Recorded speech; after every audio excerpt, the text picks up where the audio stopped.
سلام كبرات تقاتلتي داسني اكسترا نلومي عسران حدن ميازيا كلتشحن عسران سلستن ابستدالو زيناتات كوينا السودان كابز جمر سومن كغبر تقاريب الله بزلو اوان زلو حدش حبريتاتات توق كبقع زصوع ناي دغ صقطي يوسخ مهلاو مغلاصو روسياوي عطو جل فاغنر وتهدروا حاجه سديد مهلاو زغلص صبصاب موصون قداي منستر ابي احمد بزعبه هاغورو مسودان تاحسكا زوص زل صبصابا تملكيتو زمحللفو مطنققتان اب روسيا حنت روسياويت ناي وق نفاريت بكيغا بالعلقزا كتما دبداب مكيادا مغلاصون كالن زتقالل كخوني ابزا چانل دما ناي وتر تخاتاتلتن مخان سبسكرايب كتغبرون تاناي دول ملكت كتوقون بخبري يعدمكم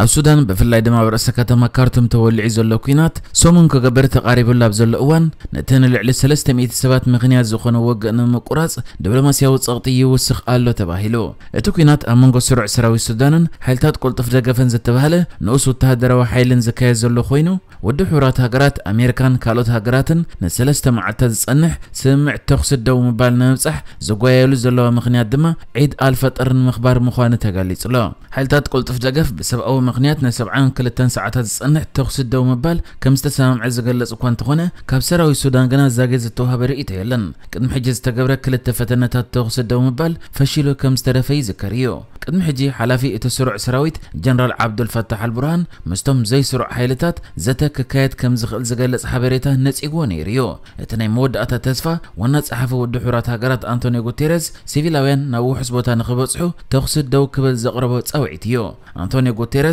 مقراص تخصي عيد الفطر كابتو وقع عرفتنا مهاب قوام تخصي دو نمبال من قدن مسعاقن قداماي سقوم تكخون ألا ويلو إذا تخصي دو مبال أبزي حج اوان أزي وساني يكبلون وسيخو قليسو بسان كتي أبزي اوان أب سودان زكايا زولو كبيد وقع مبزحتهم دك آنستيان هتساناتن زخونو كاب 10 شح كساب 10 شح ناب قربيت هاقر جات كم زهادمو ودو حورات هاقرات حابير لا منستر قدايات وطا أمريكا أنتوني بلينكانون اتم أبو قزلو وتهدراويان مرحتي انتو حده كساب سنبت تخصد دو كبلص او عيت اغرب لا منستر بلينكن اتوق قبل على سيفيلاويان سباون دبلوماسياون ابالات كومون زيغاتات امريكا زاسعبو حدغا كبيت سكفتا كم زفطر لغاليصو مرحي سراوي سودان جنرال عبد الفتاح البرهان كم مرحتي تركي دو سودان ايثيوبيان كومدما كمنستر وصاي غدايات امريكا انتوني بلينكن منستر غدايات وصاي سعود عربن قطرن ناي تليفون دول كم زبصح حبيرو زغم زيلن كل دما مرحي سراوي سودان زغنه جنرال عبد الفتاح البرهان لوم عربي بمنقدي منغستاو تلفزيون سودان غيرو ابزم محللفو ملእኽቲ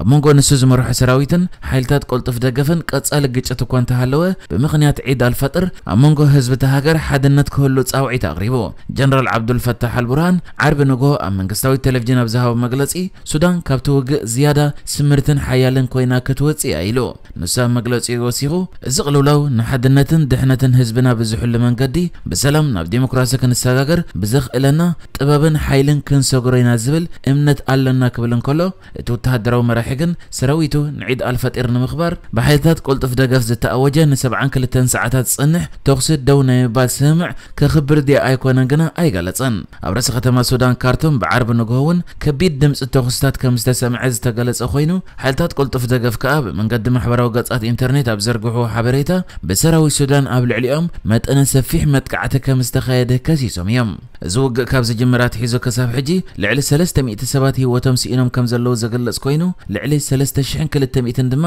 ብኸቢድን ፎኩስን ቆሲሎም ምህላውን ውድብ ጥዕና ዓለም ሓቢሩ እዩ ካብዞም ህይወቶም ሲኢኖም ዘለዉ ልዕሊ 300 ዝበጽሑ ዜጋታት ሓደ ኣሜሪካዊ ዜጋ ካብቶም ዝሞቱ ከም ዝኾነ ወሃብ ቃል ሚኒስትሪ ወጻኢ ጉዳያት ኣሜሪካ ተማላ ሓሙስ ሓቢሩ ነይሩ እዩ እዚ ከምዚ ኢሉ እንከሎ ድማ ቀዳማይ ሚኒስትር ኢትዮጵያ አብይ አሕመድ ሰራዊት ኢትዮጵያ ኣብ ከባቢ ዶብ ንዝርከቡ ሓይልታት ሱዳን መጥቃዕቲ ፈጺምሎም ዝብል ጸብጻባት ብምንጻግ ከምዚ ዓይነት ጸብጻባት ዝዝርግሑ ሰባት ካብ ከምዚ ዓይነት ጸብጻባት መዝርጋሕ ክቁጠቡ ኣለዎም ብምባል መጠንቀቕታ ኣመሓላሊፉ ቀዳማይ ሚኒስትር አብይ አሕመድ ገለገለ ሰባት ህዝብታት ኢትዮጵያን ሱዳንን ብዙሕ ብድሆታት ኣብ ዝገጥሞም ዘሎ እዋን ፖለቲካዊ ረብሓ ንምርካብ ካብ ሓቂ ዝረሓቐ ጸብጻባት ይዝርግሑ ኣለዉ ኢሉ ቀዳማይ ሚኒስትር አብይ አሕመድ ብቋንቋ ዓረብ ኣብ ትዊተር ኣብ ዘውፅኦ መግለጺ እዚ ኣብ መንጎ ኢትዮጵያን ሱዳንን ዘሎ ምዉቕ ዝምድናን ጉርብትናን ንምሕርፋፍ ዝዓለመ ክስታት ብትሪ ንኹንነ ኢሉ እቲ ቀዳማይ ሚኒስትር ነዚ ዓይነት ርእይቶ ዝሃበ ኣብ ሱዳን ኣብ መንጎ ተቐናቐንቲ ሓይልታት ኩናት ተወልዒላ ኣብ ዘሎ እዋን ሰራዊት ኢትዮጵያ ነታ ሃገር ኢትዮጵያ ምስ ሱዳን ዘሳሕባ መሬት ኣልፋሸቐ ንምምላስ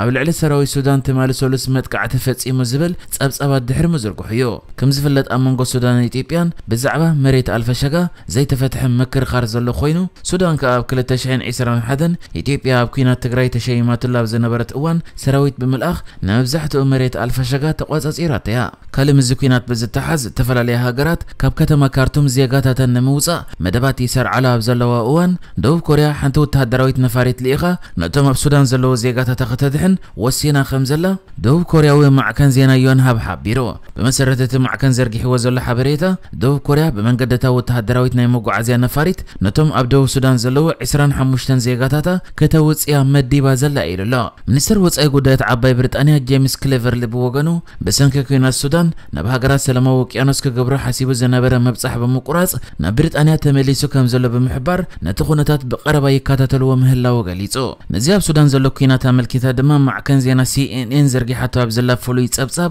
እቲ ቫግነር ተባሂሉ ዝፍለጥ ሩስያዊ ዕጡቅ ጉጅለ ነቶም ብጀነራል ሕሜቲ ዝምርሑ ዘለዉ ሓይልታት ቁልጡፍ ደገፍ ንኣሽቱ ሚሳይላት ዝርከቦ ኣጽዋራት ይህብ ከም ዘሎ ገሊጻ በመሰረት እቲ ማዕከን ዘርጊሓቶ ዘላ ሓበሬታ እቲ ሩስያዊ ዕጡቅ ጉጅለ ኣብ ሊብያ ካብ ዝርከብ መደበሩ ነቶም ኣብ ሱዳን ኣንጻር ሰራዊት እቲ ሃገር ዝዋግኡ ዘለዉ ሓይልታት ቁልጡፍ ደገፍ ናይ ኣጽዋር ሓገዝ ይገብር ከም ዘሎ እያ ሓቢራ እዞም ቫግነር ተባሂሎም ዝፍለጡ ዕጡቃት ጉጅለታት ሩስያ ኣብ ሊብያ ነቲ ኣንጻር ማእከላይ መንግስቲ ዝዋጋእ ዘሎ ጀነራል ሓፍተር ዝድግፉ ኮይኖም ብመንገዱ ገይሮም ድማ ንኣብ ሱዳን ኣንጻር ሰራዊት ሱዳን ዝዋጋእ ዘሎ ጀነራል መሐመድ ሓምዳን ደግሎ ወይ ሕሜቲ ዝመርሖ ሓይልታት ቁልጡፍ ደገፍ ኣጽዋር ይህብ ከም ዘሎ እዛ ማዕከን ጸብጺባ ዘላ ከም ዝከር ብዛዕባ እዚ ቫግነር ንሓይልታት ቁልጡፍ ደገፍ ትሕግዝ ኣላ ዝብል ክሲ ጀነራል ሕሜቲ ምስ አልጀዚራ ኣብ ዝገበረ ርክብ ሕቶ ቀሪቡሉ ዝነበረ ኮይኑ ንሱ ግና ምስ ቫግነር ዝኾነ ርክብ ከም ዘይብሉ ብምግላጽ ምስ ቫግነር ዝኾነ ርክብ የብልናን ቅድሚ ሕጂ ዝነበረና ርክብ ድማ ኣብ ልዕሊኦም እገዳታት ምስ ወረደ ኣቋሪጽናየና ክብል ይመሊስ ነይሩ ምስ ሓንቲ ፋይናንሻል ታይምስ እትበሃል መርበብ ገይርዎ ኣብ ዝነበረ ቃለ መሕትት እውን